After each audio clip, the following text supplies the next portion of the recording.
Hey everyone, Rick Brimacombe here. I am here to explore the topic about the future of AI, what business leaders need to know now, and why. Artificial intelligence is no longer just a new tool, it's rapidly reshaping how companies operate, communicate, compete, and make decisions. In this introductory conversation, Justin Gramans and I are talking through this topic. And welcome, Justin, an AI strategist. Welcome to this session. I know you've been a repeat visitor at Club E, but welcome to our podcast. Awesome. Yes, thank you, Rick, so much. I'm thrilled to be here today. Justin is here to explore where AI is headed next, how it's operating in the real world, and together we're going to unpack the shift from hype to implementation, the rise of agentic systems, the new governance questions that leaders must be asking, and strategic choices that will help them define who benefits from AI. Together, we're going to unpack the shift from hype to implementation, the rise of agentic systems, the new governance questions that us leaders must ask, and the strategic choices that are going to help us define who benefits from AI in the years ahead. And I know, speaking from a business perspective, and Justin is here to talk about AI from a technology and strategic perspective, but from a business perspective, this is a challenging topic. People seem to be either frozen and afraid or super excited and want to get on a journey, but don't necessarily where they need to go or want to go or should go. So there's just a lot of questions. Justin, yeah. I know you've been a repeat visitor at our Club E in-person sessions. Again, welcome to our podcast. Yeah, thank you much. Thank you so much, Rick, for being here, for allowing me to be here today. Yeah. Well, I appreciate you taking your time. For people out there who have not met you, how would you describe yourself, the work that you do? I know you have a couple of different businesses. You've been in this game for a long time. But talk a little bit about your business, the AI problems you try to solve in particular, then tweak it and direct it towards the business listeners out there.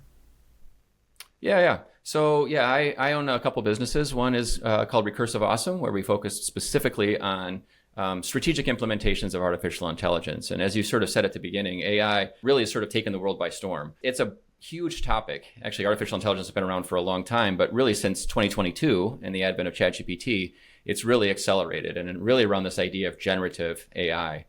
And a lot of businesses sort of jump into the technology first, right? Maybe they've experimented around a little bit with ChatGPT and they're like, wow, look at all these things that I can do. And so a lot of organizations sort of just go headfirst into the tech. And what I try and focus at Recursive Awesome is to sort of kind of back up a little bit. Okay, let's actually try and figure out how we can use this technology intelligently across your organization, because it's really not about the technology. It needs to start with your processes, it needs to start with your data, and it needs to start with, honestly, the people that are within your organization. So I come in and help organizations sort of think about how they can bring this into their workflows. And ultimately, at the end of the day, we're really talking about efficiency and automation, right?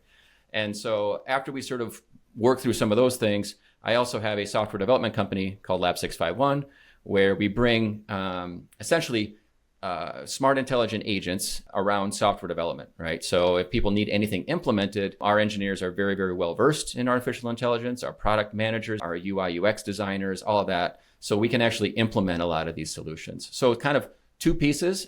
Some businesses are just ready for the implementation part, right? And so we can jump right in and either help them by training. I'm doing a fair amount of that, going into organizations and showing them how they can most effectively use the tools. Or they're just kind of at ground zero. They're trying to explore what are the capabilities of this. And this is the other thing that's really tough, Rick, is that, and all the listeners should sort of understand, is this stuff is moving so fast. I mean, I talk to a lot of people who say, well, I used it 3 or 4 months ago and it couldn't do anything for me. And I'm like, have you tried it today? Right? So, what was AI just sort of 3 or 4 months ago or last quarter is constantly changing. So oftentimes organizations really aren't up on what is the latest and greatest. And what are the capabilities of what's changed since 2022? Because I know even some people have really experimented kind of on and off, and they've been kind of like, oh, it's not getting the results that I want, so I'm going to go back to my old ways. But I try and encourage people to continue to sort of bring that into their organization, because this is not going anywhere. Just like the internet, just like the wave of mobile development and mobile devices, I've been through a lot of these phases, and AI is sort of the next greatest thing. Yeah, well, you said a couple of things there. You used the word encouragement, and then these different waves of technologies that we've seen. And I have more gray hair than you, so I've even seen more. Although you come at it from the technology side, and I'm coming at it from the business side. Although you blend the technology and the business together quite nicely, actually. How do you try to encourage people? Because I do think there is a mix of fear and excitement, and then also just like, hey, my competitors are doing this and I need to keep up with the Joneses. But how do you go about kind of the encouragement side, the soft side of this issue? So number one, I guess, fear is a normal reaction, especially when something like this sort of lands into the marketplace and you start looking around at all these other opportunities that your competitors are starting to dive into. So I will say I've gone into dozens of organizations, and maybe what looks like there's a lot of activity going on the outside, there's actually a fair amount of data that is saying a lot of organizations fail their first time through. And that's one of these things that I try and help businesses do is let's not fail, right? Learn from me, learn from all of the scars that I've had as I've worked with various companies in all sorts of different industries to basically make sure we do it the right way. So the first thing that I, sort of counsel people on is let's focus on the business problem, first. Like, what is the ultimate goal at the end of the day? And frankly, is generative AI, which is where I'm focusing on right now, is that the right solution, right? This whole idea of data science and machine learning, these are sort of the precursors that got us to where we're at today. And that's actually the underpinnings of a lot of these systems. They're actually using deep neural networks and machine learning to actually do what they need to do. And oftentimes, I'll talk to organizations and they'll say, I want to throw this in a ChatGPT. And I say, no. Actually, that is not the best solution. So just because you see every domain out there is now .ai, right? Or everybody's got an agentic workflow or all this type of stuff. There is a huge, Gartner hype cycle that's going on right now. Yeah. And not a lot of organizations have actually been able to fully capture that. So a lot of it is like, okay, just take a deep breath and let's actually try and find some low-hanging fruit, some sort of quick wins, some ways that we can actually, and this is where I bring it away from the technology, actually, where are people doing things that is, mundane, that is slow, that is error prone, and where do you have a lot of data that we can actually quickly have a clear financial impact or a clear impact on even just the people within the business, right? Just morale, right? Oh my gosh, wouldn't it be great if I had an agent to do this? Or I had a business process to do this and I could just sort of kick that off at 9 a.m. and now I can go off and do better things for your business, Rick, right? And so that's really where I sort of try and counsel businesses on. It's like, the sky's not falling. I understand if you look at the media and everyone's doing everything, yes, maybe there are some ones that are at the tip of the spear, but there's a lot of companies that are still sort of figuring this out. And sort of that's why I'm here, to really help you accelerate and do it the right way. Yeah. We touched on that Gartner group hype cycle last time you spoke at the in-person Clubby, and thank you again for doing that. And we have all those videos online if anybody wants to go back and review those. And clearly we have some of that going on. And if you look at the amount of venture capital that's gone into the industry over the last 5 or so years, it's staggering what percent is tied to AI. With that said, AI is a broad category with a lot of things going on. And you touched on it here with another comment you just said is executives many executives want to go do the right thing, don't necessarily know what to do, a little worried about what the competition is doing. What do you think right now, as you look at the market, is the biggest thing that executives are misunderstanding about AI? Yeah. So the underlying sort of principle of generative AI that you need to sort of understand is it's generative, right? So if you go into ChatGPT and say, write me a sonnet about, pirate on the ocean, right? So it's going to go ahead and generate that, right? And if you ask that same question, it's going to go ahead and generate it different, right? You don't get the exact same words, you don't get the exact same stuff. And so the beauty of this, in some ways, in very creative ways, is it's what we call non-deterministic. It's basically ways that you can start using it to start coaxing out new ideas, start coaxing out new processes and things that can actually become relatively intelligent, right? If somebody were to ask you to perform a specific task, sometimes it's good to repeat that over and over again, but sometimes it's also good to bring in a little bit of your intelligence into it. Say, you know what, actually, I want to improve. I think I should do it this way now, right? So most executives think that you can just go ahead and throw a whole bunch of data, some spreadsheets, and let's go ahead and throw our marketing plan and let's just dump it all in there. And then say, generate me, a new marketing plan that will, increase revenue by 100%. And that's it, go, right? And it doesn't work that way, right? There is a lot of research and data now that we're starting to understand here is that you need in certain cases to have systems that are more deterministic, right? And there is this concept that I encourage people maybe to take a look at. It's called decision intelligence, right? And so we're starting to sort of see this world come together where we have intelligence, but it also can be grounded on some sort of rules, some sort of factual based information. And that can be complex. And I just worked with a company recently over, the holidays here, where they were going into organizations and they were essentially pulling and assimilating a bunch of information from them to sort of figure out a 5-year roadmap. And there was a lot of human thought process. There was a lot of intelligence that was pulling in from these spreadsheets, sort of reading what industry they're in, reading about their competition, sort of understanding what their balance sheet was and where they wanted to go and all this type of stuff. And so still very, very human decisions that are being made. And, the initial gut reaction was, I'm just going to throw this in a ChatGPT and ask it what it needs to do. And they were finding that it was not actually performing well, right? It didn't understand a lot of the underlying metrics with regards to like the data, who it came from within an organization, the CEO versus the frontline worker. That's a little bit of a different balancing act, right? And so, a lot of this data was just being sort of dropped into the system. So to sort of bring it back full circle, I think CEOs and other business owners don't understand that there is a step ahead of that. We need to actually sort of categorize the data. We need to get it set up in such a way where it makes sense and it's tagged and it's labeled. And then you can start doing some really interesting things with it. But these large language models, if they're just let, on their own to their own devices, they're going to come up with a solution. They absolutely will come up with a solution. The challenge is it the right solution? And so if you don't give it the right context or the right information, specifically on, in some ways, even how you would do it as a human, you need to explain to it, here's the fields that I look at, and here's the things that are most important and weighted when I'm making these decisions. And you can build this into what's called a decision intelligence platform. And I think a lot of those are going to become more and more popular because a lot of organizations are sort of running into dead ends when they just throw a whole bunch of data at it and just expect an answer like that. It takes time.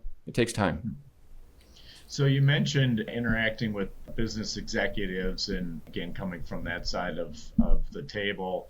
I'm curious about what do you think is the most common thing that you end up doing with executives or coaching executives on or steering them toward? And then I got a follow-up question after I hear your answer on that. Yeah. I think I've been coming at it a couple different ways. Number one is let's, again, like I talked about before, like let's actually think through a specific process of what you're doing and how can we improve that. Depending on the size of the organization, it is also beneficial, I feel, to also come from the bottom up. So this is where good training can really, really help. And I've gone into a number of different organizations and sat down with their employees and trained them on the best way to basically utilize generative AI, to use things like ChatGPT or Claude is another very, very popular one out there. And some of they might not actually understand the capabilities of a lot of these systems, right? And so I kind of come at it from two different angles. I think training is highly valuable. A lot of people think, oh yeah, I've used ChatGPT, I sort of understand it. And oftentimes they're using it the wrong way. They're actually using it, as I like to say, as a Google search, right? They just ask Google, hey, can you plan my next trip to me? And it certainly will do that. Like I said, it's just grounded on information that it found in the internet, off the internet. And oftentimes that isn't what you want to do as a worker, as a business, as an employee, as a business. You don't want to leave it to chance. So you really need to sort of understand all of the capabilities of what it can do and sort of present that information in the right form. And so back to that, I think training is definitely valuable. So it sounds like that's a common mistake that companies make. Is there another common mistake that you see folks making and that you end up trying to steer them away from or help them course correct? I think right now I see people using it for individual tasks.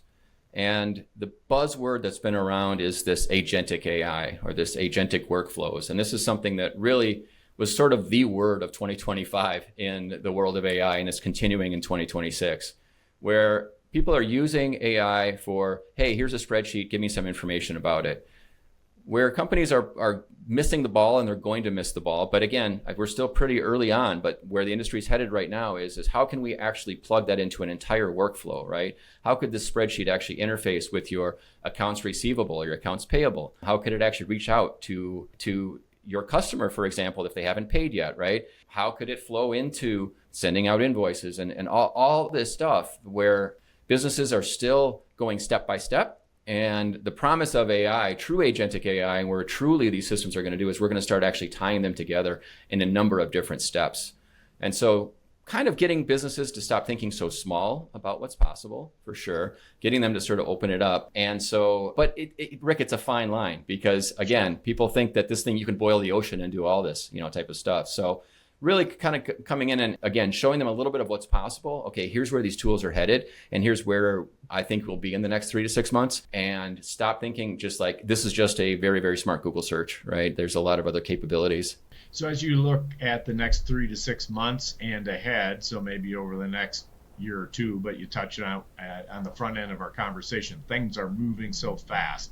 It's hard to even see where the future is going to be. But as you do look ahead, how do you think the next phase of AI in the business world is going to be defined? Yeah. Well, I think it's going to be defined, primarily around, and I just wanted to say just more like the human side of this, right? I think it's really going to be about sort of getting buy-in from the employees, getting your staff trained up, starting to step back and see where specifically humans do the best work and where you can actually plug in these solutions to sort of take that off their plate. Because there have actually been a fair amount of studies that people are slower, actually, if they don't utilize these tools the right way, right? And so you got to be very, very strategic and almost take a look at what someone does in their day-to-day operation and figure out where it's going to fit and where it's not going to fit. And humans are still very, very good at the relationship side, right? They're still very, very good at thinking of new techniques and new approaches on how they can bring this in. So a lot of things, I still believe, we're kind of dancing around it a little bit, but I still believe there's still a lot of jobs for humans out there. There's absolutely going to be this wave where if someone is a taskmaster, those tasks are going to be automated over the next couple of years. But outside of that, if somebody can continue to bring new ideas to the table, if they can continue to be personable, if they can continue to build relationships, if they can continue to network, if they can continue to do all these things that actually humans are still very, very good at, that's an essential role. And so all the way back to your question, like how are businesses going to succeed? They're going to be able to understand where the humans can do what they do best and then what they can particularly offload. Just recently, I think this company Block had said, we're going to lay off 40% of the entire organization because of AI. And I think that's, I think that's just a bunch of farce, basically. I just don't think that is actually true. I think they're trying to scare the industry in a lot of ways. But more importantly, they're going to probably step back and say, actually, there were a lot of places where we should have actually kept these people, right? Where we actually should have had humans continue to do what they're going to do. So that's where the organizations are going to, I think, understand is where do the humans still stay in the loop? Because ultimately, as I was kind of talking to as well as we've said at some of your other events, is you still need to have human in the loop. I mean, ultimately, it's your work. It's your communication that's going out. It's your name on the business proposal. It's your name on the quote. It's your name on the marketing plan. All that type of stuff. So you can't just write it off. You can't just say, well, AI told me to do this, so I'm going to go ahead and do it. Sounds like easy way to get in trouble. AI told me to do it, and I'm going to just go do it. The flip side of that, not getting into trouble, but finding the benefits. There's an AI secret that CEOs often discover, but after they get going and pushing initiatives forward, what is that AI secret? So something that they kind of like an aha moment, like have they've gotten further down the line. Yeah. That's a great question because, it often takes, months and months to finally sort of peel back the onion to try and figure out exactly where this can be applied. And I think I guess one thing that is key in all of this that I tell CEOs is we need to first develop a baseline of how much it costs or the amount of time it's taking people to do one of these workflows or what they're spending time in your organization. And I think organizations that do that, once they say, okay, this project would have taken a week, right? And now we can calculate that. This is how much we would have paid in salaries. This is how much we would have paid in, all this sort of information. And organizations, kind of maybe stepping back a little bit, is that's another first thing I try and talk to organizations. Do you have a baseline? Do you understand basically how much you're costing? Because until we get that, then we can work back from that. And so when it comes to software development, for example, organizations are seeing huge gains, right? They basically are saying, wow, this project would have taken 3 engineers a month to do, and we know exactly what that would have costed. And now, it was a week, right? And it only took 1 engineer. So those are the types of things that all of a sudden, if you measure it, again, you need to measure your ROI. Once they see the return on investment, there's the light bulbs go off, right? It's like, okay. And oftentimes it can feel a little squishy. So I would say until that gets measured, then, and again, the best organizations are sort of doing that, then you get this aha moment. It's like, oh my gosh, okay, there's all this hype out there and people are using it for all these and that little tasks. But, once you actually do the calculations, you can say, no, this actually saved us this amount of money. And the CEOs get really excited. And that's a big aha moment for them when they actually sort of see the paybacks. Hey, you mentioned, and we've talked about a couple times here with the hype curve. Why do you think so many companies sound confident or talk publicly about how they're benefiting from AI, yet privately still are trying to figure out how to create real value or even struggling to create real value? Why do you think there's that gap between what people say and what is really happening behind the scenes? Yeah. I mean, I think it's probably, everyone wants to look strong to their competitors, right? And ultimately, I think that they believe, and I think we all believe that there is a light at the end of the tunnel, right? As you're going through these projects, it's like when the internet sort of first came on, it was like, is this a little fad or not? I'm not really exactly sure. But once all of a sudden, all of these opportunities started appearing to people, it was like, no, this ain't going anywhere, right? And we all kind of believed, right? We all basically believed that now the internet could be used for just about anything, And in fact, even beyond what we even could think of. I mean, I started writing websites and stuff in the late 90s. And I tell people I never thought that I'd be able to start my car with my phone, right? That was so far a concept that I'd be able to do that, right? But yet it's here, and it's been here for quite some time, right? And so I think ultimately, I think we are, at least most of us that are in the industry, are just, continually optimistic, right?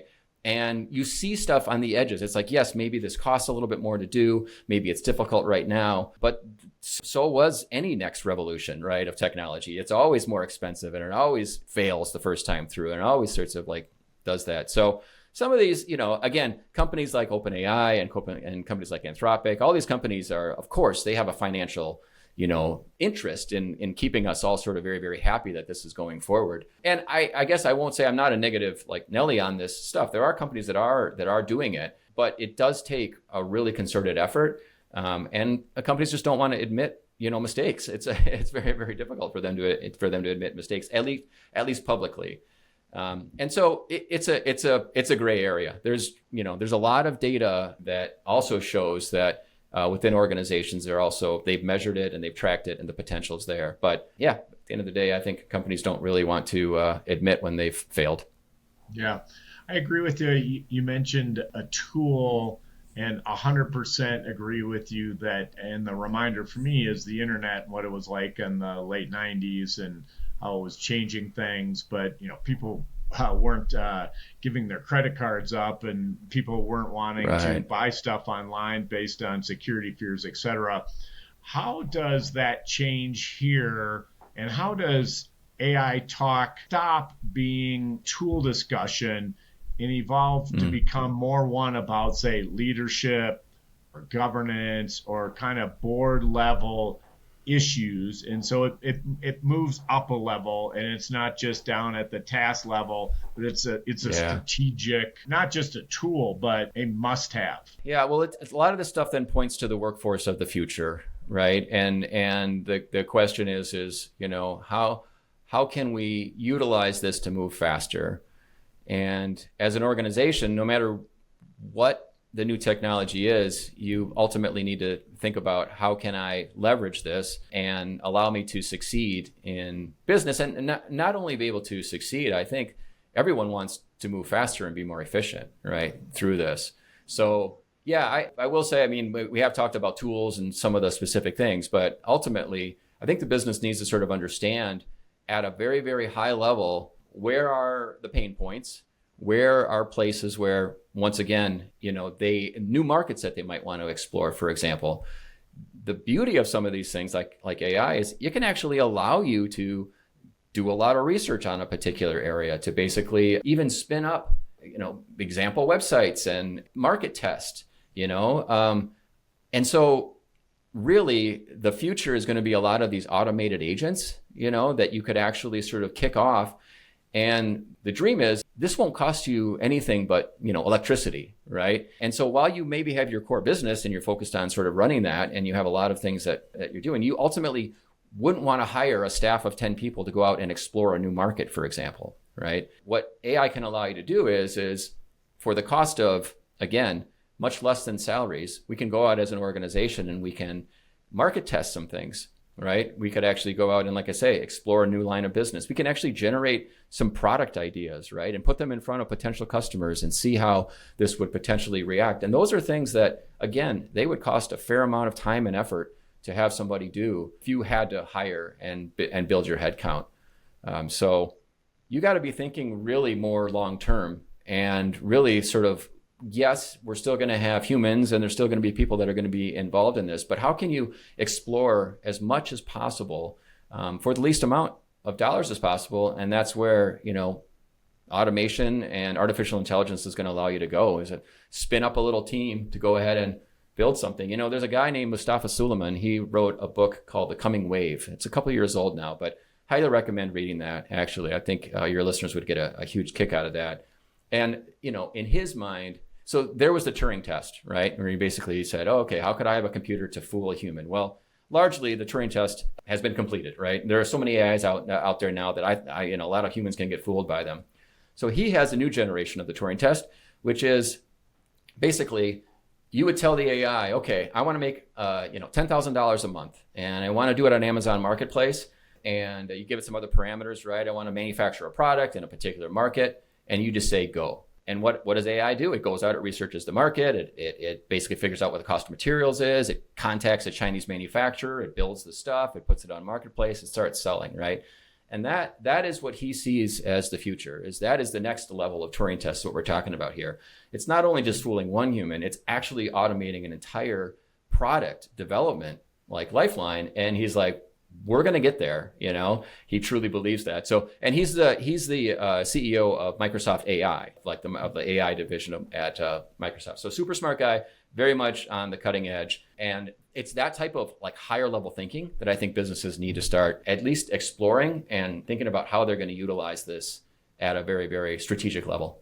Yeah, that higher level thinking and trying to take these conversations and initiatives to a higher level is one thing on your kind of your average business. It's something else in regulated industries. I think this will be a topic that we'll dive into in the future and get into it at a deeper level. But for today, at a high level, talk a little bit about how these conversations need to be different for regulated industries, say in healthcare, finance, and other environments where they're regulated and there's high accountability. Talk a little bit about this, at least again for today at a high level. Yeah, for sure. Yeah, so regulated industries are still an area where you need to have very, very formalized process, right? If you look at something like a medical device company, there is a lot of documentation and there's a lot of traceability that needs to happen with these devices going out into the field. Think about, you know, the airline industry, right? I mean, anything where you're actually manufacturing something that is life or death for humans, but also things that are very expensive as well if they go wrong. So these types of industries right now, you can't just, what I like to tell people is you can't just wing it. right? If you're sitting around saying, I want to use AI to build a website for me, there's this concept called vibe coding, which we can talk a little bit about too as well, the future. But again, you can basically create these things so quickly, and it works really, really well when you're, just wanting to sort of spin up ideas, and that's perfect for those types of things. But when you're working in a regulated industry, you need to make sure that those specifications are like really nailed down to a T. You need to make sure you have clear documentation. You have to make sure, like, understand why you made the decision. Back to the thing that I said before, Rick, you can't be like, oh, sorry, the pacemaker failed because AI told me to build it this way, right? And so you really need to have a formalized process. And a lot of these organizations already have a formalized process. No matter what regulated industry you're in, if you're producing product in the market, you need to have this. But ultimately, they are kind of slowed down by how fast their human workforce can work. And not only their existing products, but also dreaming up new products as well. And so AI can be a very, very, accelerant for these industries, but they need to make sure they're doing it the right way. Because ultimately, at the end of the day, human lives can be lost. And also, obviously, we talk a little bit about like bias and all that. And a lot of these healthcare applications as well, you need to make sure you're really crystal clear on the data that you're using to train these systems as well. So regulated industries right now, they're walking a fine line, and they can't just be ones to be like, let's just apply it everywhere. So I talk with a lot of organizations about, you're a unique use case, and we even more than ever, even more than ever with regards to whatever client I'm working with, regulated industries are sort of a special case. All right. That's a good topic that I definitely would like to go into in greater detail with you in the future. So we'll do another session, or at least cover that again in something else we do in the future. Hey, speaking of the future, as we're sitting here kind of looking into our crystal ball and trying to see where things are heading, what should business leaders be preparing for now, given that AI is becoming more embedded in workflows, more agentic, and just the evolution is happening? What should a business leader be thinking about and preparing for right now? Yeah, well, they should always be sort of, looking ahead and experimenting.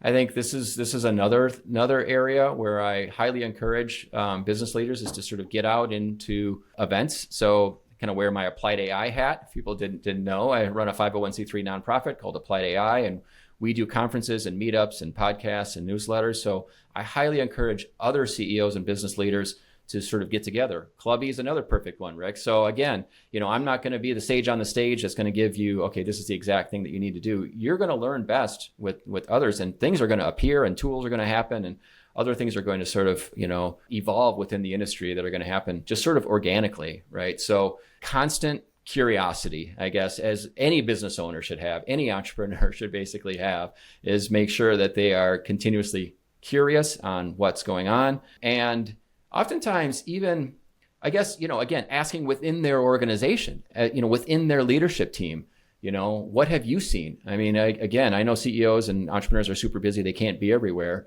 But this whole idea of don't have a fixed mindset, right? Continue to learn from others around you is probably, where I'd answer that, I think, right now. Tying exactly what you said right there into what needs to happen for businesses to produce measurable results. Often some things have to change, whether it's an attitude or it's a workflow or it's an expectation or it's a goal. Something has to change. What are a few of the things that you've seen change inside of organizations that have allowed them to be successful? Yeah, I think initially we've been seeing a lot of pushback from sort of the frontline workers or even some other people on the leadership team. They've been pushing back and saying, they're kind of taking it to the extreme. Oh my gosh, if I utilize this AI, what am I going to do anymore, right? So certainly over the past year or so, I've seen organizations where you just get a lot of pushback and people don't believe the tool. They don't actually think that it can do work better than they can. And if it can, then the question is then why am I here? So a lot of it is just more of that internal, just understanding like what is my job and what's my role going forward. I think the other thing too is and for good reason too, some people really just enjoy doing that work, right? I'll focus on software real quick. There's a lot of people that just like to write software, right? And a lot of people are not writing software anymore. In fact, I will tell you the organizations that are doing the best software are actually having AI write the software and then having it sort of edited and curated. by someone who understands software development. But there are people that just really enjoy writing software, starting from a blank page and doing it. And so in some ways, you're sort of taking away their craft. So there's the whole sort of like emotional side. I guess that's what I would say, just emotional side. And it can be a big disruption, right? It can be a big disruption for the folks that are there. I think the other thing too is, and I've seen this with other things, whether it was mobile or even a lot of work that I did on the Internet of Things, is when we went into industrial applications and we asked people to change their mode of behavior. You need to have this not be so foreign to them, as well. And so, we need to build a solution that sort of complements them, right? We call it augmentation, AI augmentation. And so that's another thing that I think organizations need to think about is this can't be totally foreign. It has to kind of work alongside with what they're doing. That's when you're going to get the best results. There's another author named Ethan Mollick. He's written a book called Co-Intelligence, but he's written some amazing, he's published his articles on Substack and stuff. And AI is the best when it is assisting you. You still ultimately, and you're the team ultimately, right? Again, this is just, it works best when it assists the entire team, and it's not sort of something that's going to come in and sort of take over everything. If AI works best assisting business leaders, what are the risks as you see over the next couple of years where AI becomes more powerful, more autonomous, more embedded in systems? What are the risks that leaders are maybe going to underestimate or frankly be a little surprised by? Yeah, well, the risks, obviously, I think, cybersecurity is going to be even more important now, right? I mean, cybersecurity was really around to do a couple different things. Number one is protect your data, right? That was sort of like, I think, probably the initial thrust of it. But also cybersecurity is around to make sure phishing scams don't happen, right? And that humans get duped into doing something that they shouldn't do. And believe me, with AI, that's going to become even more prevalent, is systems and hackers are going to continue to try and break in to automated systems. And it's going to be easier for them to do that if there's a central sort of focal point and a business has sort of given everything up to their AI. I would be worried about that, about actually having, some sort of a non-deterministic system running my business without a whole lot of guardrails and really sort of like auditing going on. So it's that's one fear, I guess, is this just whole idea of if these systems are going out and doing things on my behalf and they get duped, you can be very, very detrimental. Because ultimately, a human can do one bad thing, but imagine an entire AI agent that was going ahead and doing something within your business. I think the other thing is, obviously, we've talked a little bit about it before, but it's like, making good decisions, right? And so it's all dependent on the data. And so people are also worried about systems not only being actually just blatantly hacked, but also sort of steered in the wrong direction, right? And more data that is generated on the internet is generated by AI, which is then going to be feeding the AI back in to the next generation of models. And so there's a fear out there is that these models can continue to drift, and pretty soon decisions will be made, whether it be in the insurance or healthcare, or within your business, for example, that you're like, why did it do that? Well, the reason it did it is because, again, there was bad data that was sort of injected into the system. And so that's, these large systems like OpenAI and these foundational model companies, they're working very, very hard to make sure that doesn't happen. But, ultimately, at the end of the day, that's another fear, I guess, is that these systems are going to quietly, again, it's not one of these, you're not going to see it on the news right away, but they're going to sort of quietly start being taken over. And that's where this whole idea of being able to audit the systems, being able to have traceability, being able to understand why they're making their decisions is going to become more and more important. And I will say it's getting better. A lot of these first systems that went out, with ChatGPT, probably 3.5 and some of these first ones, it was a black box. Even to the people that created them, a lot of them had, you could dupe these things all the time. So they're starting to understand them better, but again, that's a huge risk. Hey, we've talked a little bit about, again, a crystal ball, looking forward and saying, hey, this is maybe going to happen, or think about these things as we look forward. Pretend we're sitting here 12 months from now, 24 months from now, and we're having a conversation. What do you think will happen at the companies that will truly benefit from AI versus the ones that are either just talking about it or don't find success. So, what are the key things that companies can do so that they give themselves the best opportunity to have success over the next 12 to 24 months? Yeah, I think you need to start putting together a game plan, right? And that game plan starts with a number of different things. Number one, I think, is sort of measuring what your overall cost is around certain tasks. And again, I think a year from now, companies will be able to realistically look back and say, okay, this is how much we saved, right? That would be the ultimate goal. Is we're not doing this for the fun of it. We're doing it because we actually want to, decrease costs or increase revenue, right? And so they should look for something that is measurable, and that doesn't include headcount loss. Honestly, that what I am hopeful is that companies are working so fast that they now actually have to hire more people, because now they are actually able to launch a new product line, as I talked before, or they're actually able to improve their manufacturing process because they've introduced this new system, what have you. So companies that are sort of, again, looking for, kind of planning for that end in mind, sort of real tangible results, and measuring to those along the way, and setting up quarterly, metrics to sort of move them towards that. I think that is a great place, for a company to be sort of like looking at 12 months from now to look back and say, this is sort of why we did it. Are there other areas in business, I guess, that you think about as well? Right? I mean, Measuring? ultimately, the ROI is the key metric.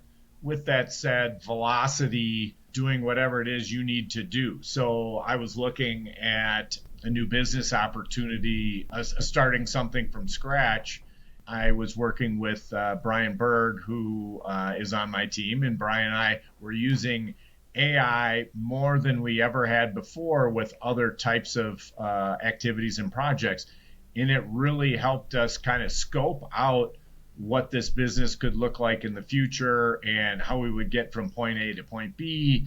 And it was very valuable in what would have taken me a lot of time kind of doing my own work or making phone calls, working my network and stuff. So I was a little surprised, honestly, because this was the most we had used it in this type of environment, helping Yeah. me create a foundation for how to look at something, how to assess it, how to potentially build it in the future, and what we need to do, and then frankly turn it around and put a mirror up and say, are we capable of doing this if this is some of the work that we need to do to be successful? So ultimately, it's going to be based on ROI. Does it increase, like you said, use the words efficiently earlier, and then velocity. So those would be a couple of the things.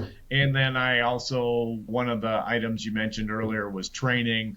Clearly, Uh, there's a lot of work that needs to be done across the workforce to get people up to speed. And I really like your suggestions about picking little digestible projects and kind of chunking those off and doing them a step at a time. So those were a couple of things that have resonated with me. And then maybe to wrap it up, I focus mostly on technology companies and in particular software businesses. And in the old days, the software was a big part of the value you had. Now, mm-hmm. software is becoming, I don't want to say commoditized, but certainly you can do more with less, a lot Yeah. more with a lot less. And the speed at which you can do it is incredible using today's tools. And what that means is it's even more important than ever to focus on the problems you're solving for your customers. Are those must-haves versus nice-to-haves? Mm-hmm. Is it something that they're going to be willing to pay for? And do you have the path to get to market? Because the technology is the technology playing field is going to be more leveled, and your Yeah. understanding of your customers, the market, and the go-to-market strategy is going to become even more important. So anyway, a couple thoughts from my side. Yeah. Anything else that comes to mind for you? Any comments either on what I said or as we wrap up today? Any closing thoughts? Yeah, no, I love what you talked about there. I mean, velocity is definitely key. I write a lot of like RFPs, for example, right? And so I challenge an organization that's writing these to look back and say, geez, we can do now RFPs in a couple hours that would have taken us a couple days, right? So amazing amount of efficiency built up there. And also around software, it's going to become interesting because the intellectual property of the software is going to become less and less of a moat because people can just write their own. They can basically spin up their own SaaS business or whatever. That's 100%. Been the big sort of talk over the past month. And so then it comes down to these relationships that you're talking about. It comes down to product, like what, like our brand, like why. And these are all the things that were kind of in some ways sort of put on the back burner. Those become more and more important, right? And understanding your customer. So that's the other thing that we'll talk about, I think, next time is, having sort of a product minded, like mindset with your business to really be able to reach out and talk to those customers that way. It's going to become more and more important. Do the things that AI can't do, which is stuff like this, Rick, having a podcast, right? It's just understanding these personal relationships. Yeah. Hey, if there was one thing that you wanted to tell everybody about this session or one last nugget you wanted to leave them, what would that be? Wow. We covered a lot. I mean, I oftentimes just sort of fall back to the continually being curious, I guess, about this. And don't think that what you tried yesterday is the same solution that's going to happen today. I'm completely, baffled by what's there. And even, I mean, really around other aspects, we didn't even talk about video or images. Those are areas where, I mean, you can experiment and explore. And that's one area where, like, again, ChatGPT, when it first came out, it was all basically language, right? We all were basically focusing on languages. But now with something called Nano Banana, you can do some really, really amazing things and put together. You can punch above your weight class, right? Small businesses, entrepreneurs can generate these decks and marketing material that is like, wow, you would have had to spend a lot of money building those out. So leverage these and don't just, again, focus on one specific area of your business. Think about every task that you do throughout the course of the day, or what your employees are doing, right? And kind of ask, is this possible? And also use AI to try and solve AI, right? So this is the other thing that I encourage people to do is go into ChatGPT and explain to it what your problems are. And it will oftentimes come up with a plausible solution to help guide you through that, which is fascinating, right? This is a tool well beyond like what a hammer or a calculator or a mobile phone will be able to do. It can actually be your assistant. So use it that way. All right. Justin Gramans, thank you so much for being here today. Tell everybody how they can find you. Yeah, all over the place. I guess just look for Justin Gramans on LinkedIn. I think that's probably a great place to find me. And you can also just go to, you can email me too as well, justin@recursiveawesome.com, especially if you're focused on AI and strategic development and wanted to have myself and our colleagues come in and give you information about how you can improve the efficiency and automation of your business. And Justin, people listening versus watching, how do you spell your last name? Yeah, it's Gramans, Grammens. You can also just go to grammans.com. I've got that domain. So yeah, check that out. All right. And then Justin has been a frequent guest at our Club E in-person sessions. People out there can see those videos on brimacombe.com or on our YouTube channel, Brimacombe. That's Brimacomb. Anyway, Justin, thanks for being here today. Look forward to having you back soon. And again, thank you so much. Yeah, thank you, Rick.